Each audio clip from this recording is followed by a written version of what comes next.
before we get going, I want to ask, just for a bit of camera and a bit of history, can you please state your full name and when you were born?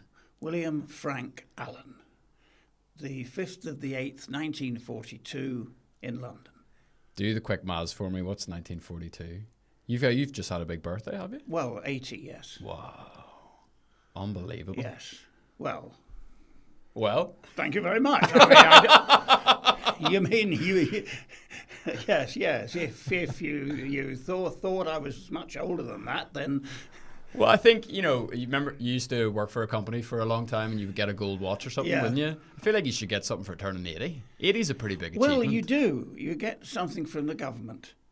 We had a letter. My wife turned 80 as well in November. I turned 80 in August, and we got a letter from the government saying that we are now entitled to another 25 pence a week pension. Seriously. Bill, if I'd have known you were that rich, I would have charged you for coming in today.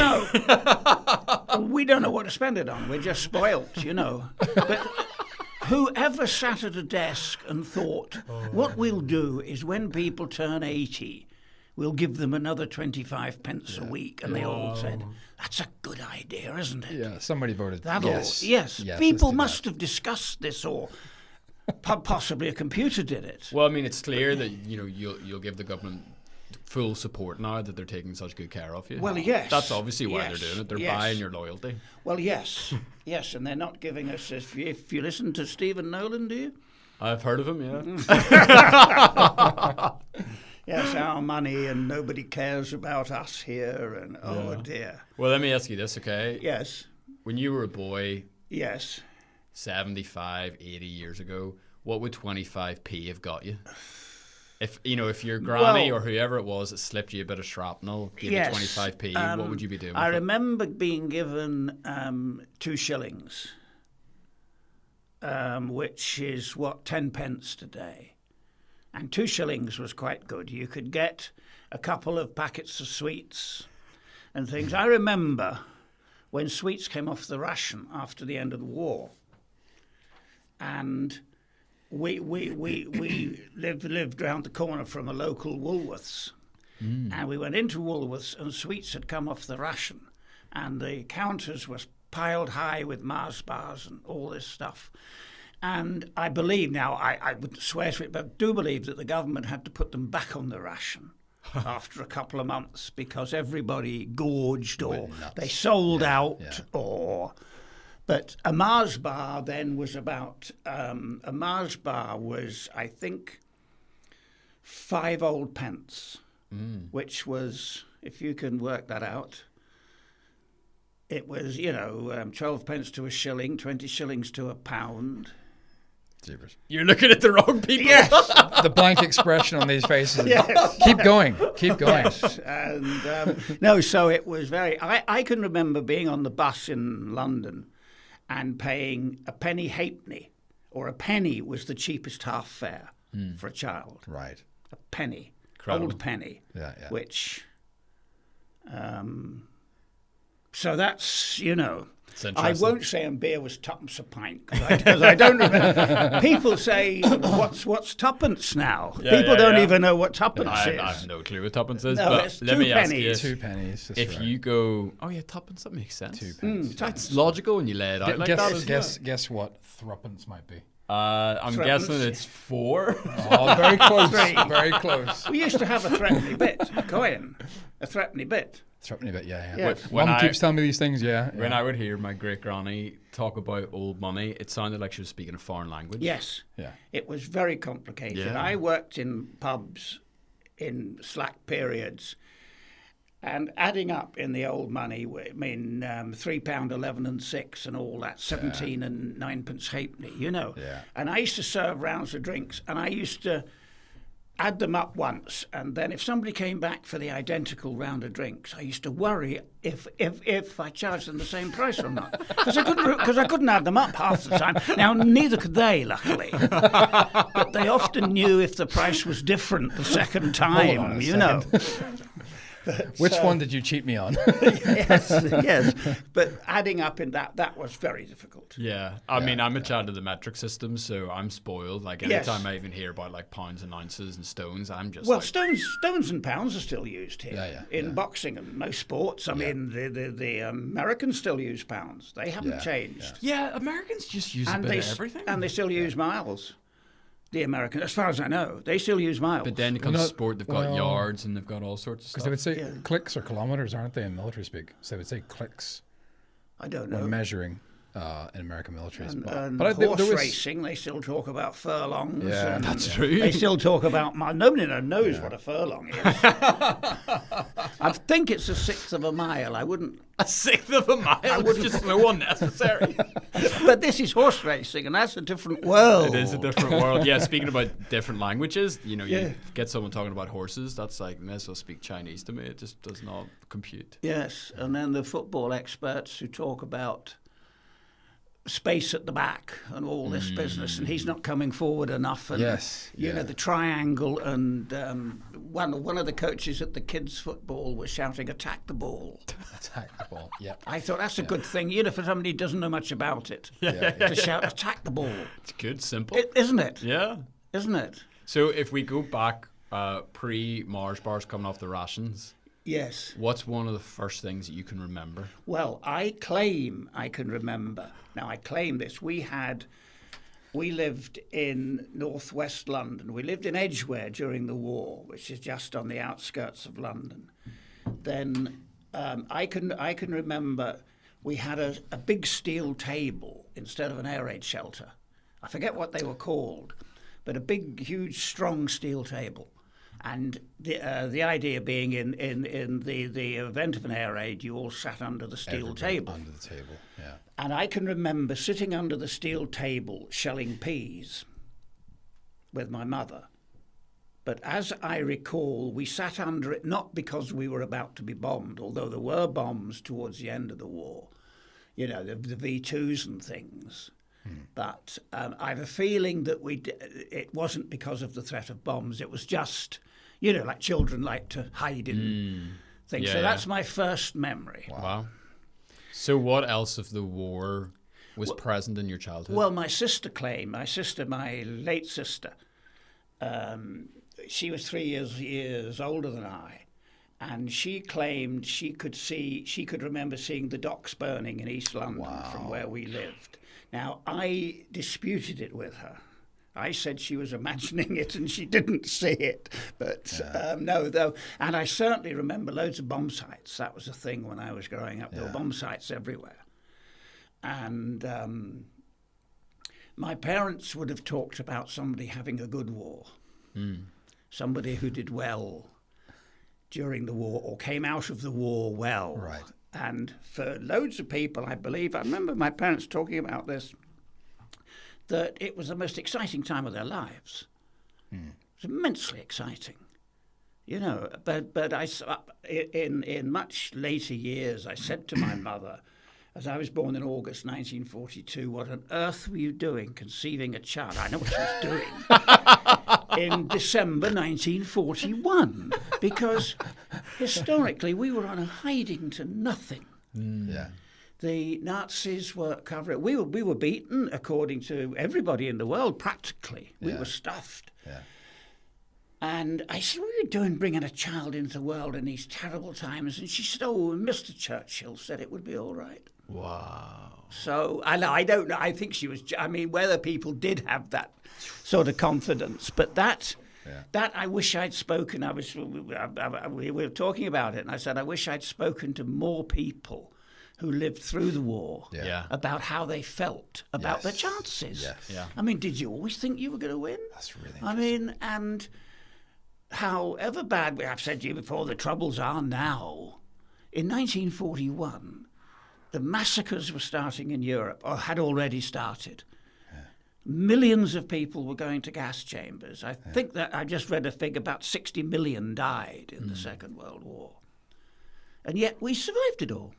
Well, I mean, the 60 million didn't, obviously, but we survived it. Yeah. So I tend to think whatever happens today, It was worse, I think, in 1941, surely. Yeah, if you compare something like a COVID pandemic to a Second World War, there's no real comparison. The sort of the wanton cruelty and brutality. I can't even watch programs about Auschwitz and Belsen and these places. The cruelty is how people often wonder how they would have behaved had they been young Germans in 1936, 1937. Would we have been brainwashed by Hitler? Yeah. I don't know. I mean, I like to think I wouldn't have been. I couldn't imagine myself as a concentration camp guard. I couldn't imagine myself doing that. But I dare say people said at the time, I remember, after the war, that the Germans were the best educated, most intelligent people in Europe. And yet they did. And a lot of them, I mean, it wasn't just one or two, did appalling things. And that's what I still don't understand it to this day. I mean... There's an interesting article I read, really sobered me up. I have a friend in Germany who once told me about the debt, the shame debt the Germans feel. I remember him telling me, he's my age, I remember him telling me when he was in school that they are taught at very young ages that they did a very bad thing and they must be very careful, and when they go out into the world, be very quiet, keep to yourself, be polite. I'm kind of paraphrasing a lot of what he said to me years ago, but just this debt of shame that they all carried as Germans. There was no pride, not like national pride that they were being taught in schools. But this article that I read based on this, he was saying, the article was saying that every say the next generation from the war, got to a point where they would have to have a conversation with their dad. Dad, where were you during the war? Ooh, where were you? What were you up to? Daddy? What did you do? Do you remember that old ad? Have you seen that? Yes. I love that ad. Oh, that's a completely different spin on it, though. Isn't it? Yeah. Isn't it? Very, very, very Apparently painful. Very few were Nazis after the war.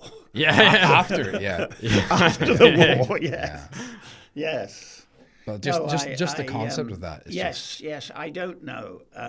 Although I worked when I was about 18 or 19, I worked in France in a band working on the American bases. They still had American bases in France then. They had mainly hospital bases. They didn't have combat bases. De Gaulle was very opposed. And there was a quote at one time that when he told the Americans finally to quit France, get out of France, and they said, shall we dig these cemeteries up as well? Wow.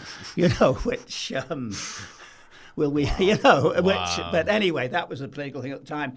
But we worked in France, and we had a German band leader. Now he would have been then. He claimed he'd fought in the defense of Berlin, a man called Dieter Knöfel. He claimed he'd fought in the defense of Berlin, which is a bit like everybody knew the Beatles at school, And he said that before the war, he'd have been about 13 or 14. And he used this phrase to me, and I've always remembered it. He said, I remember Jews spitting on the heads of German workmen. And I thought, no, you don't. What does that mean? I mean, I didn't question him about. Yeah. But he was unapologetic. Right. So that was just him. I mean, and he claimed he'd fought. Whether he had or not, I have no idea, obviously. Yeah. But that was as much as we discussed the war, It's interesting. I shared it with you before recording.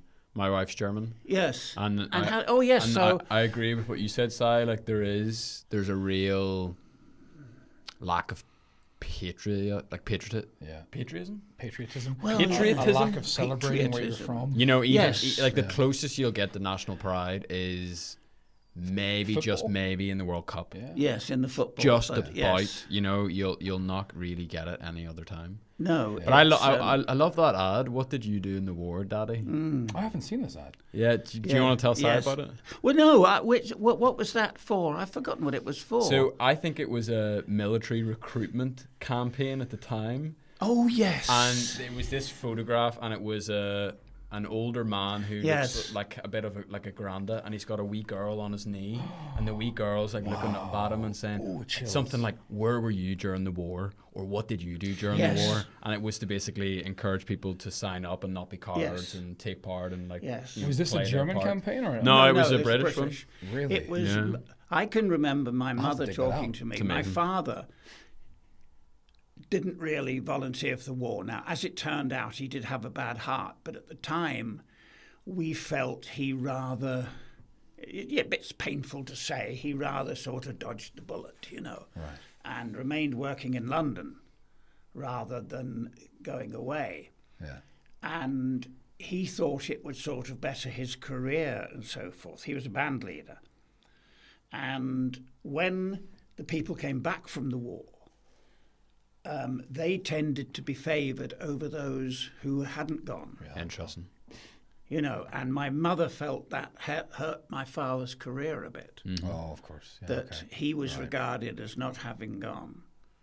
I mean, because my uncle was a fireman in London during the war, and I never spoke to him about it. Wow. I know. How stupid can you be? Well, but you don't realise until it's too late, No. Because you're 10, 20, maybe even 30, and you're like, oh, it's just Uncle Bobby. You know what I mean? Or whatever his name is. Yes. It's just like, that's just normal. Yes, and, I was quite intrigued because there's been allegations about during the war. Mm-hmm. I mean, when shops were bombed, was all the stock destroyed, Okay. What happened to the Marsh bars? Well, yes. What happened to the watches and jewellery? But no, so I never talked to him about it. My father worked as a band leader in central London, and he was in a club called Ciro's, which was quite a high society, posh place. And he went out for his break. There was another band there. I mean, just know this guy. Because he told me many times, a guy called Snake Hips Johnson was the other band. There were two bands. Snake Hips Johnson, yes. Was that a guy or a band? That was a guy called Snake Hips Johnson, but he had a band too. Sounds like a blues guy. Yes, yeah. And my father and his band went to the local pub for a drink during their break, and the place was bombed, and Snake Hips Johnson was killed, and all the patrons in Ciro's. Ciro's in London. It was quite a well-known. And then my father worked in London after that. They stayed working there, and then he worked for the Mecca ballrooms, and so on and so forth.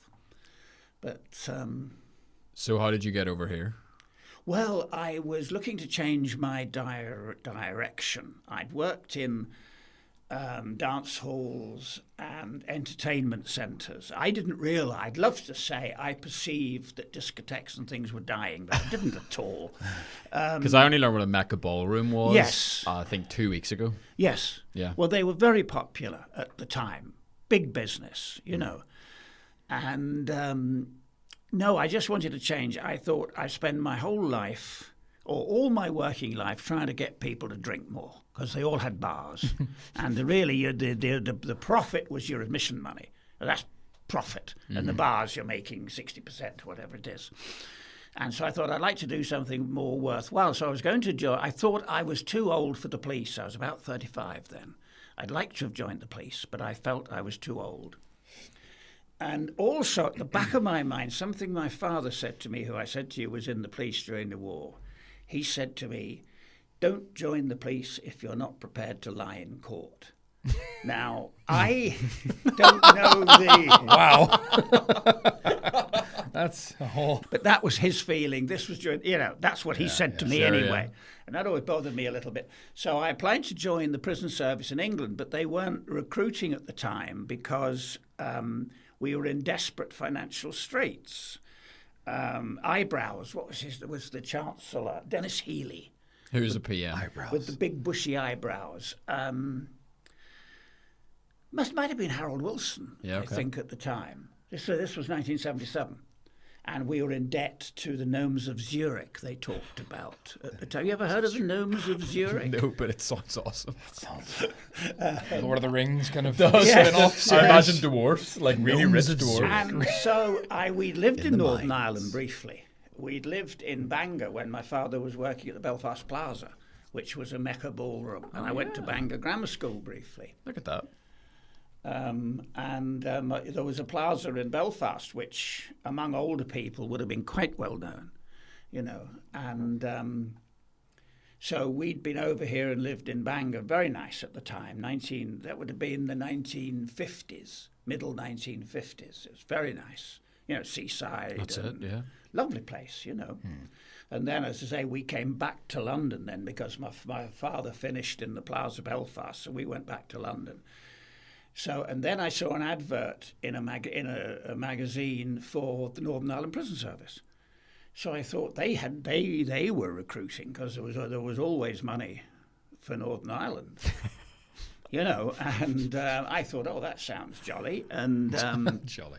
I thought I'll go over and have a go, and I came over in 1977, about September 1977, and I was going to live in the Crumlin Road prison.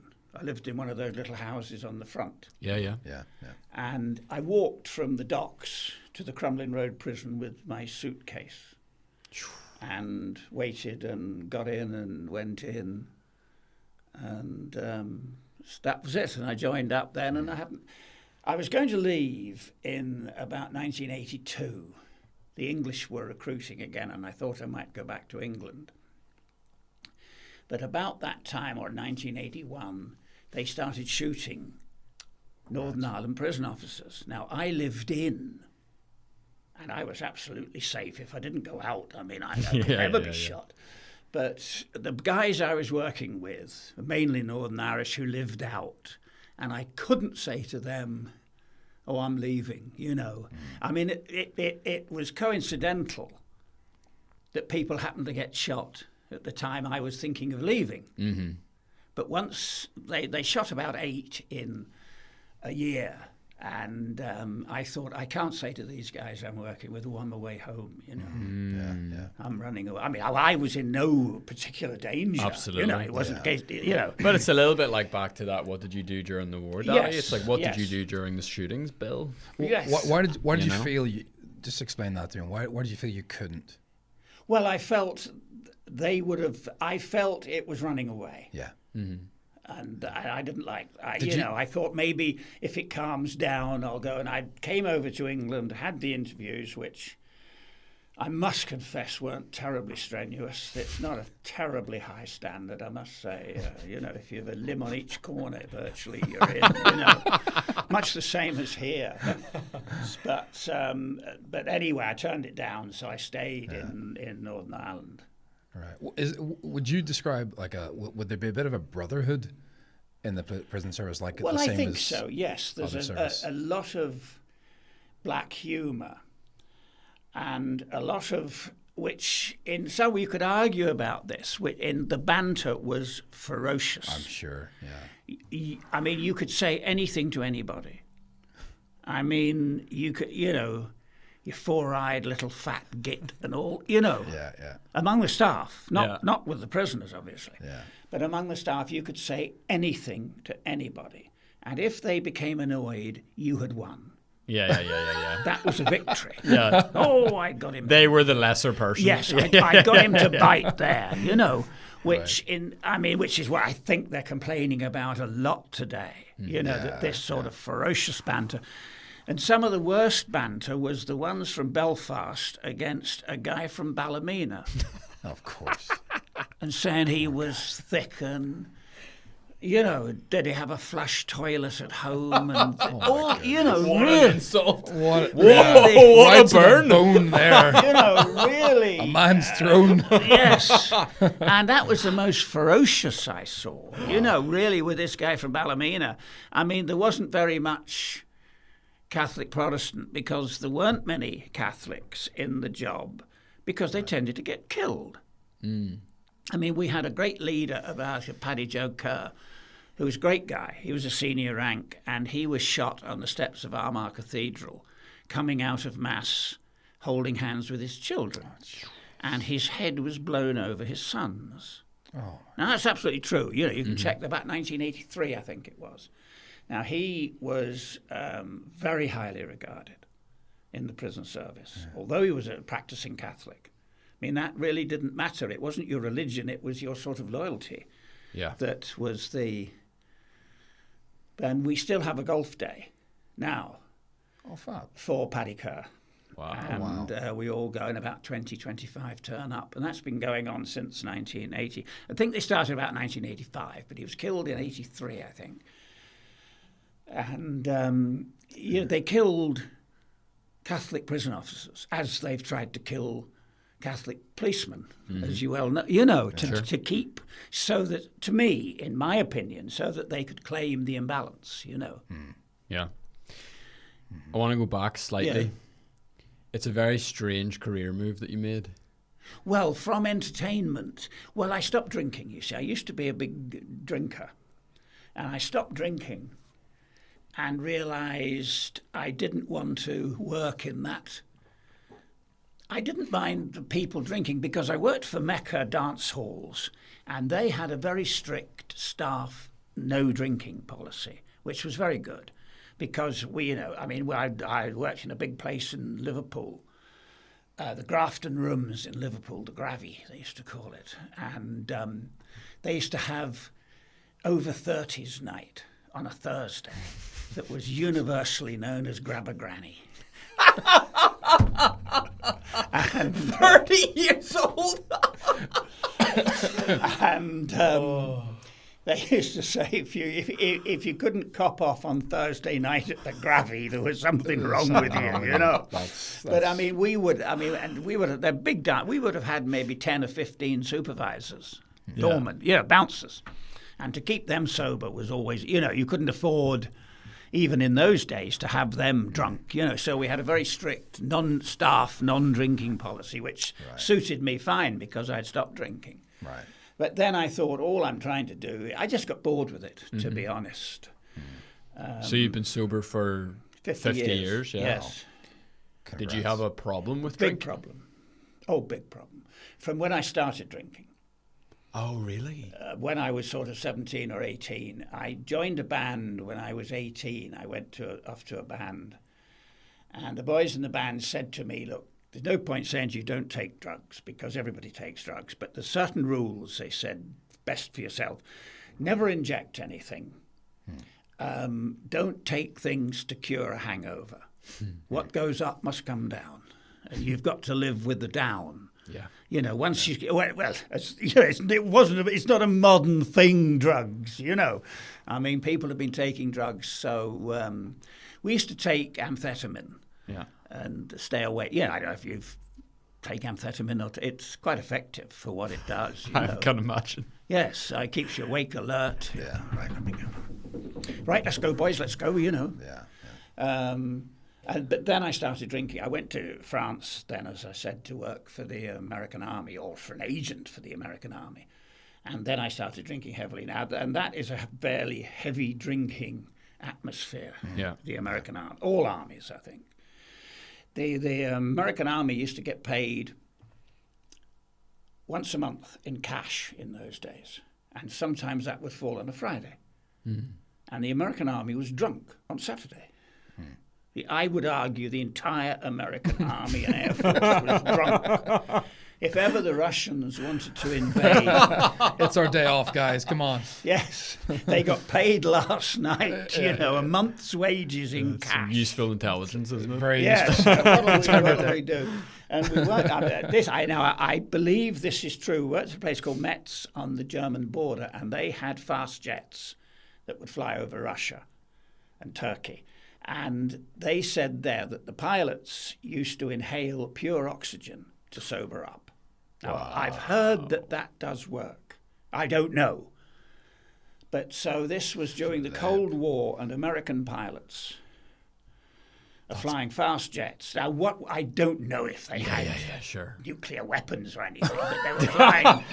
I'm glad you're not prepared to make that claim here today. Fast jets. To cut some of this, I think. Fast jets, and they'd been Wow. blitzed in the officers' club at 2:00 in the morning and flying at 6. Bit of oxygen in you, and you're flying. Apparently, that sobers you up. Now, I've heard. I don't know because I've never tried it. How did you get sober? I was working in a nightclub then. I'd left the band business. I wasn't good enough, quite frankly. And I left playing the drums and went to work for nightclubs because I thought that's all I sort of know about. And I realised my drinking was getting worse.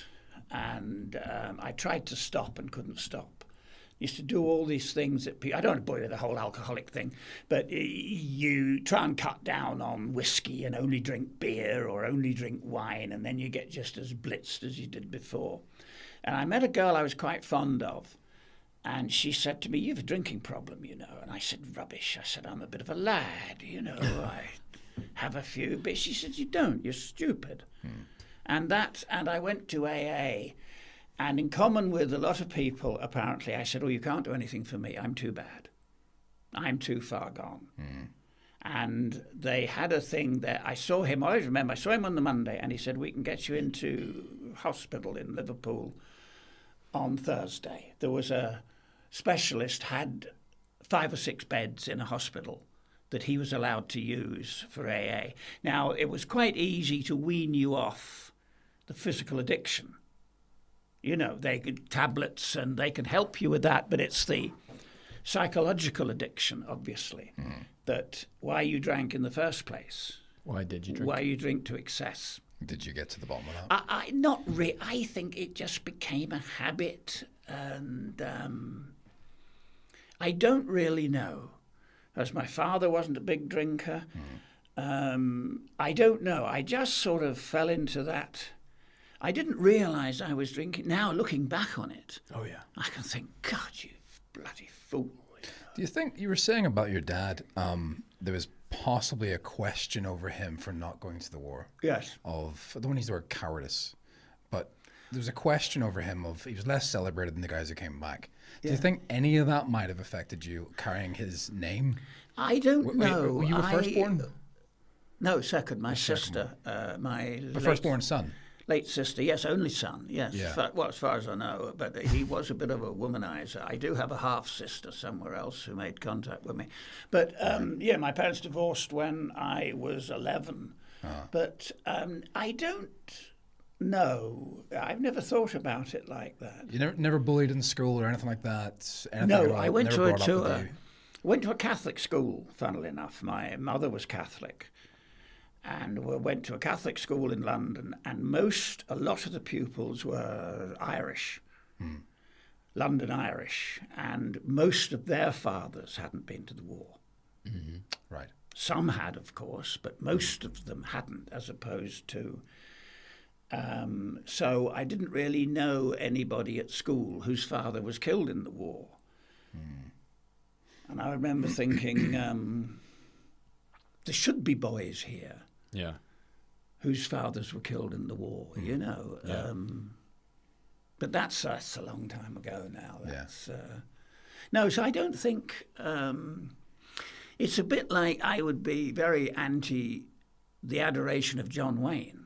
Because John Wayne didn't go to the Second World War. John Wayne stayed in America making films. And then he played... after the war. Then he played all these American heroes and soldiers and people, but he didn't go. Other ones where James Stewart went, David Niven, X amount of actors went. Elvis. Talk to me about Ken Lewis. Well, Ken Lewis, military medal.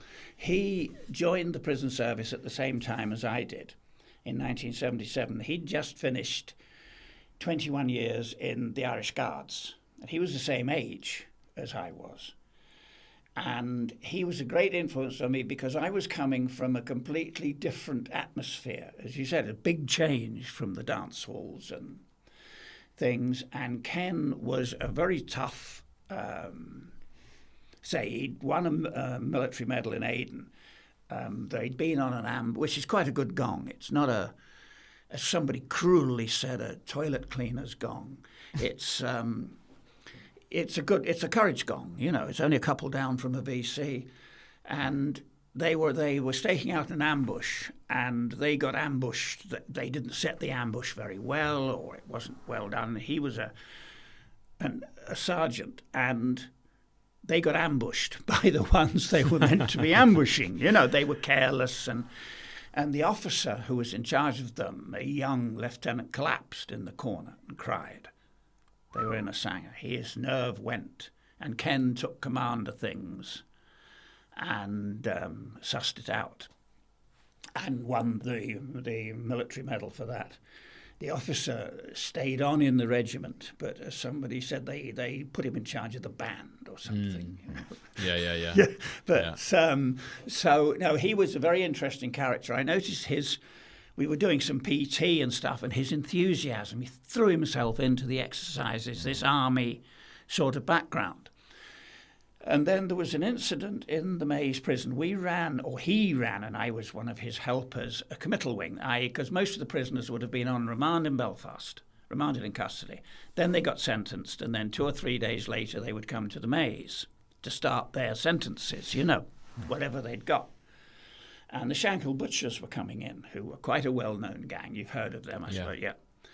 And they came in dribs and drabs. Now, the committal wing was run on, so it had been set up by another ex-soldier, and it was run sort of on army lines. It was quite strict because some sort of maybe good reasons that it gave, that they were shocked. They just got long sentences.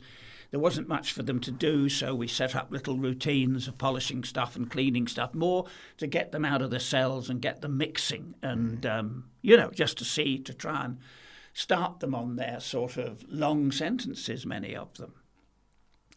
And the Shankill Butchers, I think there was about 10 of them were convicted, some for lesser offences, but the main ones, Bates, and they came in, and the regime was quite strict, as I say, and they kept saying when Big Sam McAllister, who was one of them, when he gets here, he won't do this. He'll never do this. He'll tell you to stick it where. We said, okay, then when Big Sam comes here, we'll deal with him. Okay, fair enough, boys, but at the minute you'll do it. So we heard this day Big Sam was coming, and he was due in the afternoon, and Ken was a straight day. It meant he finished at 5, and I was working till 8. So I would have had to. We used to interview them, you see, just to try and get them to talk, see how they regarded their sentence. Right. Did they think it was fair? Were they spitting feathers? Just to try and gauge them. And he said to me, look, so we used to sit in the little office and talk to them. He said, if Big Sam gives you any trouble at all, he said, don't bother trying to talk to him. Just lock him up, Ken said. And I'll tell him Ken Lewis will be down here at 7:30 in the morning, and I'll unlock him. And if he wants trouble, I'll give him all the trouble he wants. And I thought, you follow a man like that, wouldn't you? Not we will give him. He said, tell him. As it was, he was a big pussycat. He was a big, soft-headed. I mean, you couldn't believe quite, with his sense of humour and things, what he'd done, Yeah. He claimed drink played a large part in it, I don't know. I mean, he was silly things. We were on the landing one day, just the two of us, and he turned to me and he said, next time we're on the landing like this, he said, and there's just you and me. He says, I'll call you Bill and you can call me Sam. That sort of, a lot of Belfasty sort of wit, Yeah. But a very horrible man. But, you can only treat people as... It's true. As they give you find them. There's no point saying... I mean, because the thing the boys used to tell me, which I didn't quite believe, but I do now, they said, just because somebody's in for burglary doesn't mean that's all he's done. Mm. You don't know what else he's done. That's true. He may have got caught. We had Robin Jones, who was a guy called the Jackal, notorious around the Portadown area, notorious killer, UVF killer, and he was in for possession of a firearm. He did 5.5 years, but he was a notorious killer. And other gangs came in for armed robberies, and I was saying, they're only armed robberies. And boys were saying to me, they're not, Bill. Mm. This is a murder gang, And one UDA leader, now this is absolutely true, said to me one day, he said, there's boys on this swing I've worked with outside, which I presume to mean he'd killed with. Mm-hmm.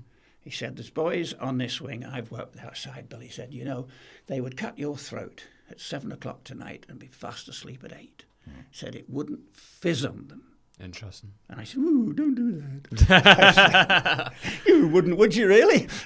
But that sort of thing, This is maybe a hard question to answer, but I wanted to go back to Ken and both the examples you shared, whether it was him as a soldier or him in the prison. Yes.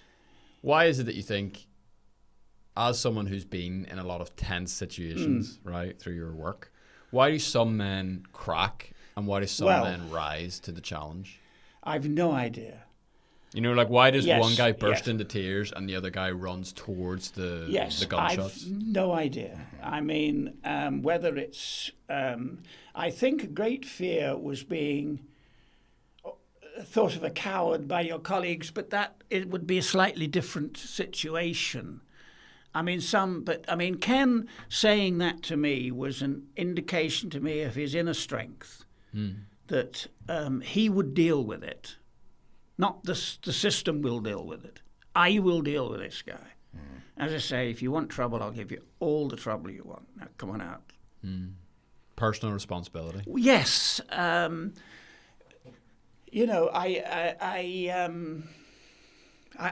always admire physical courage. And there was another instance. I was in charge of I worked with the Provisional IRA on a wing. I wasn't really in charge of them. And they would always talk. They were quite much easier to talk to than the prods. And why do you think that is?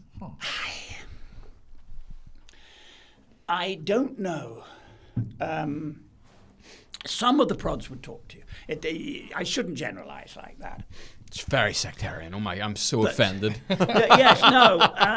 Some of what I meant was some of the provies would talk to you. Yeah. And some wouldn't. Some of the prods would talk. I have some very interesting to me conversations with UDA leaders. The UVF were really a different kettle of fish. I think they were well aware that to form any sort of bond with people humanizes them. And they wanted to think of us as their enemies, as we did them. I mean, we weren't supposed to be their friends in any sense. Sure. And so to keep that. But when you're with people regularly, 12 hours a day, 13 hours a day, you do get to know some of them. But I was away on leave, and another guy who I knew quite well took over my little job, which was in the H block.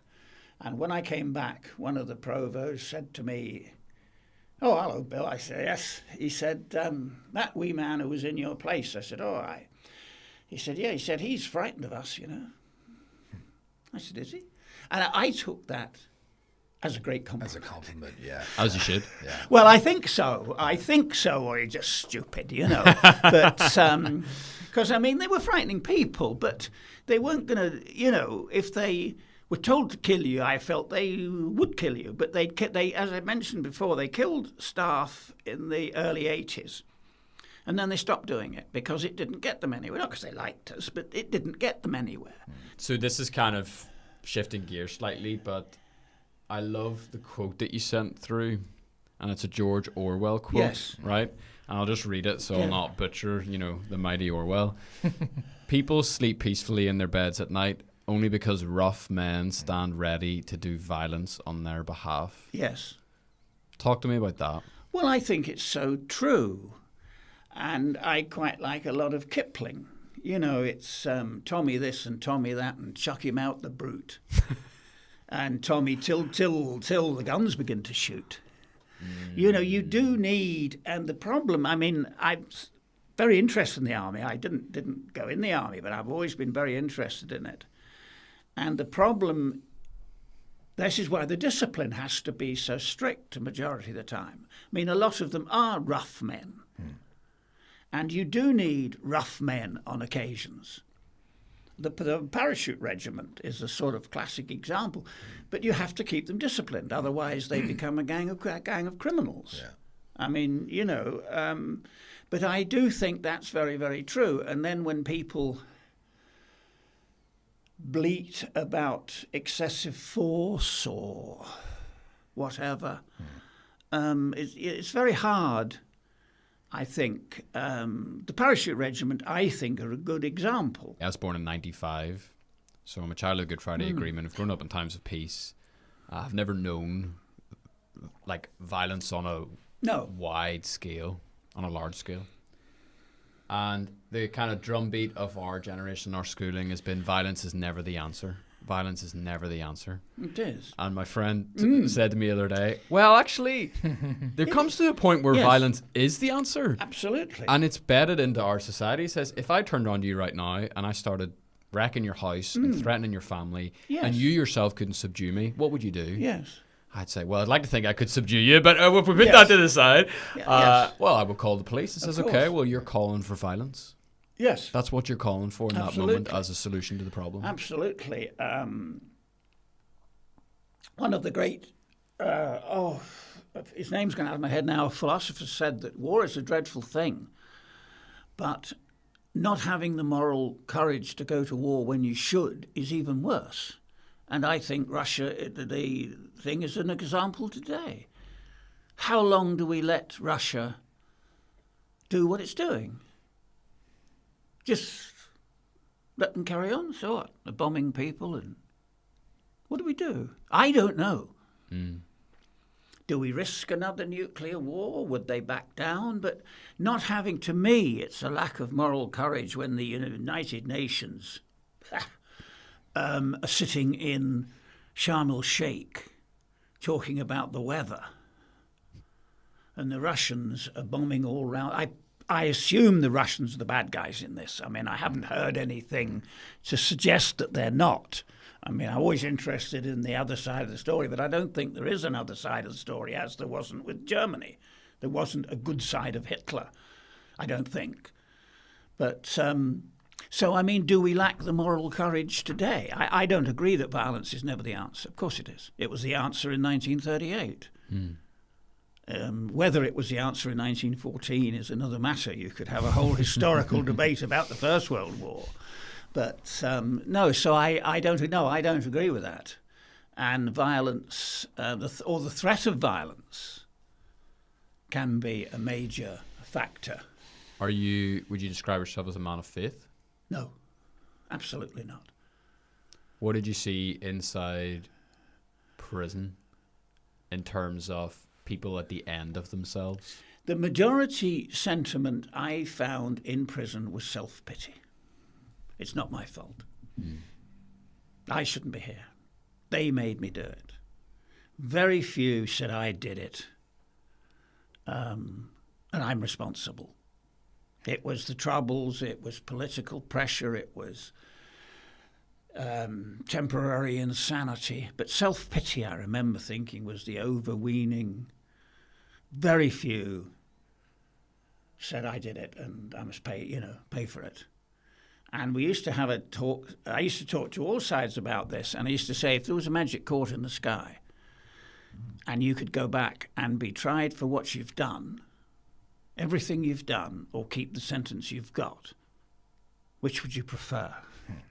And the vast majority would keep the sentence they've got, because they used to say you're very unlucky to be caught first time out.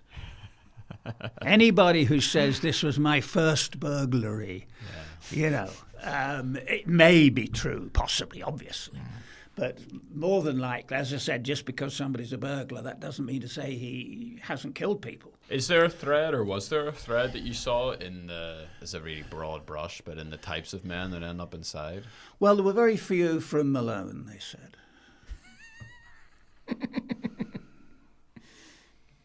Very few. Mainly, I hate the expression working class because it's so hard to define if you pick it apart. But mainly fairly ill-educated, whether they were like Hitler's men who believed, I mean, most of them, they must have believed what they were doing was right. I mean, obviously it doesn't make it right, just because you believe it's right.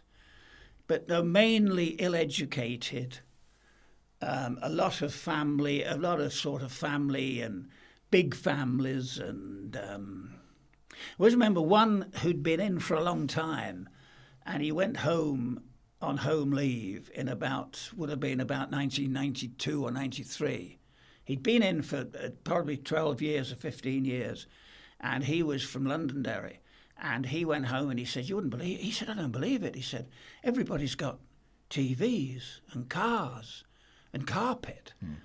So it's very hard to get these people to rebel, as it were. You know, he said things have so changed. There's something about a dog.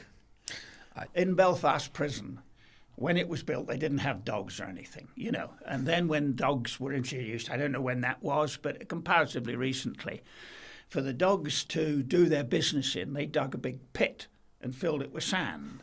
And then the dogs peed or shit on this area. There was no drainage or anything. It was just supposed to be a temporary thing. Anyway, this guy said he'd worked with his dog, and they went this day to the pit for his dog to do his business. And he said the dog squatted down and started to sink. He said, and he was in the middle of this big pit. And he said, I looked at the dog and the dog looked at me. He said, and the dog knew I wasn't going to come in and rescue him. He said, and he reckoned that destroyed their trust. Now, that's what he told me. Oh, my goodness.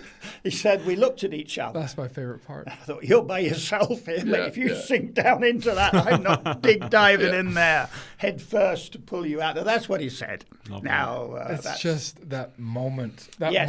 of recognition Yes. of the dog going, do you know what? We're done. Total betrayal. Yeah, absolutely. Total betrayal. Absolutely. You learn a lot about a man in a situation like that, don't you? Yes, when you're sinking into a morass Yeah. of feces and who's going to pull you out, you know.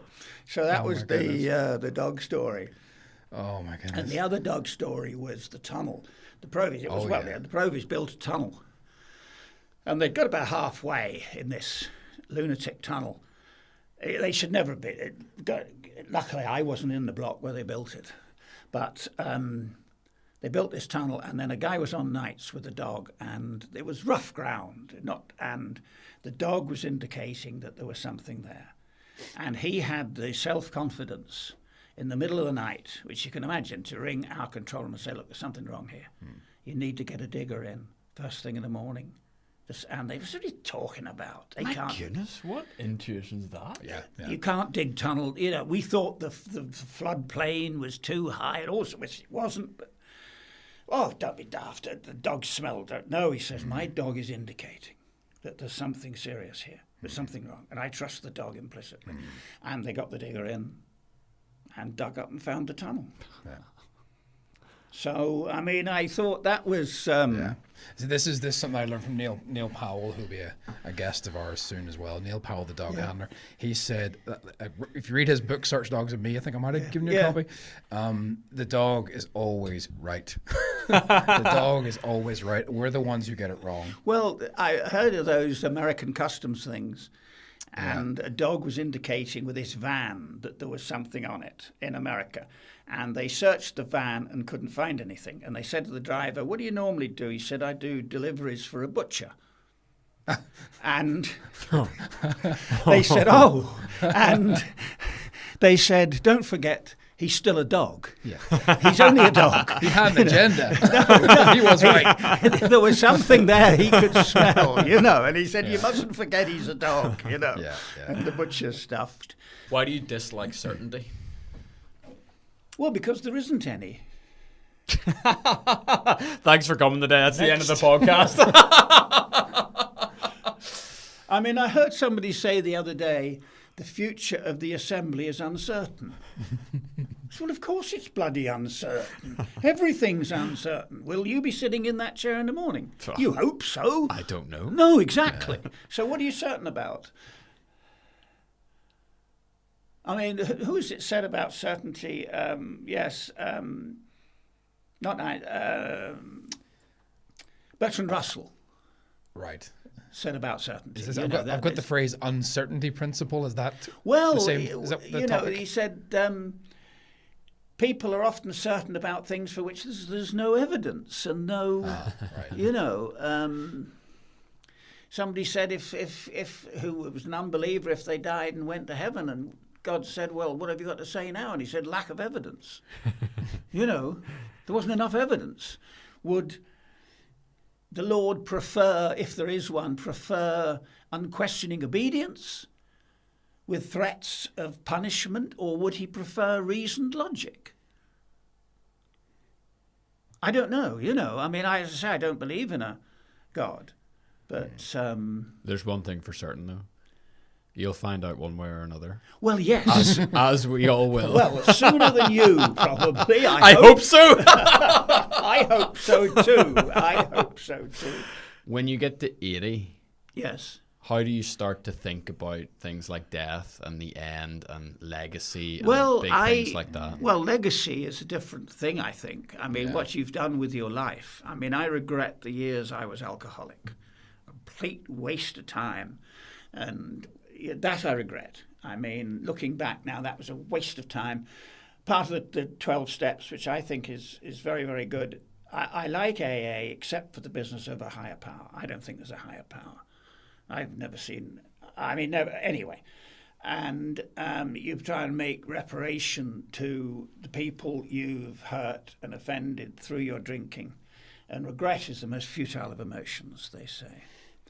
As the Catholics used to say, a firm purpose of amendment. To say, I won't do it again. But there's no point beating yourself up over what you did. I mean, I still think about it now, and I'm dry 50 years. I still think about the waste of time and how obnoxious I was and in drink, and this awful. What was the question again? God, at my age, getting to... Legacy, let's stay legacy. Well, legacy to me is my children. That's my legacy. What would you like to impart to your children that you have learned, and the stage you're at now, if I wish I had? It would be mainly don't worry. That's good. Yeah. It's useless and time-consuming and does so much harm to people's mental health, I think. Don't drink. Who needs drink at all? I don't understand why. I've never met anybody in my whole life who drink made better. I've met people who think it does. Fair enough. Wow. But I've never met anybody. So I would much sooner talk to you now than you after 10 pints. Yeah. Because I'm not talking to you. I'm talking to a frothy chemical. Yeah. And I got to be under the table after 5 pints. And how people talk about drink and drugs. There's not a drink and drugs. Alcohol is a drug. Yeah. You're taking drugs. They have organised drug taking. Yeah. And it's all considered good fun. And I hate this sort of sniggery. We had a few pints. I fell asleep in the toilet. Isn't that funny? That's not funny. Yeah. I don't find it funny. Yeah. But if you can't drive after 2 pints, why should you should be able to talk after 2 pints? Yeah.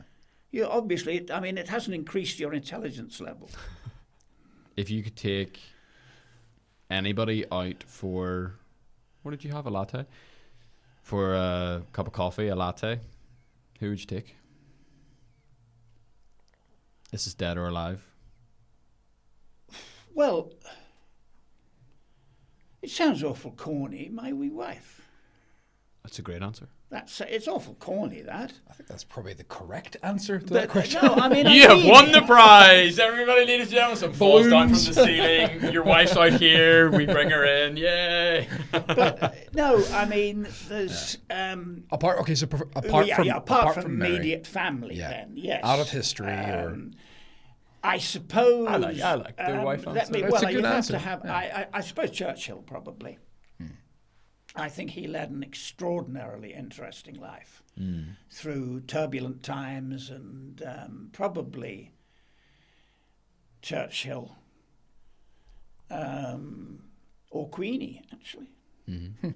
The late Queen, I'm sure she must have had a fascinating, keeping her mouth shut, not expressing personal opinions. I remember reading after she died there that Harold Wilson always said that he was her favourite Prime Minister, but nobody could ever find anything where the Queen said it.